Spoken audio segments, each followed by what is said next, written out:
Непростое дело, сложное. Здесь нужно будет еще и получить заключение судебно-психиатрической экспертизы, на мой взгляд. Вы знаете, вот в этом эпизоде, в этой ситуации я увидел женщину. Вот она вела себя так, как она себя вела. Другая женщина, сидящая здесь, поведет себя по-другому. Но я увидел женщину. А вот мужчины в этой ситуации, мужчину, настоящего мужчины, я не увидел. У нее другое, у нее синдром жертвы. То есть это жертва, которая по-другому, она не знает, как по-другому жить. И то, что она, вот говорили, что она готовилась, нет, она вполне возможно это делала неосознанно. Просто на автомате это делала, потому что не видела. Ваш вердикт. Я думаю, что ее... На причинение смерти в состоянии аффекта от 3 лет лишения свободы. Учитывая, что у нее 4 детей, этот срок это смягчающее, может быть условным этот срок. Вы знаете, это все на усмотрение суда.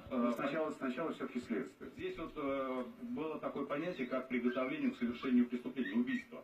Вот на мой взгляд, я вот этого не увидел. 4 детей, все несовершеннолетние. Она под подпиской о невыезде, она под следствием.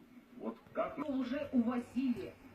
Вот Вы раз уже увозили, и вы тогда могли спасти свою сестру. Еще одного человека убил бы там сам себе.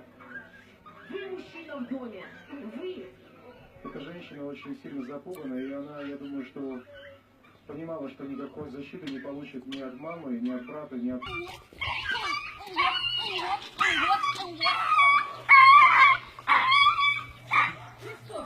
Faileană, da, ești sănătoasă la cap.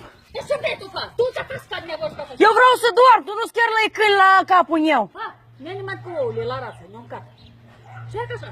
Dai drumul să ducă la drag, dar n-al ușirii. Care că de la legat? Eu sunt primarul dacă nu te ogoiești.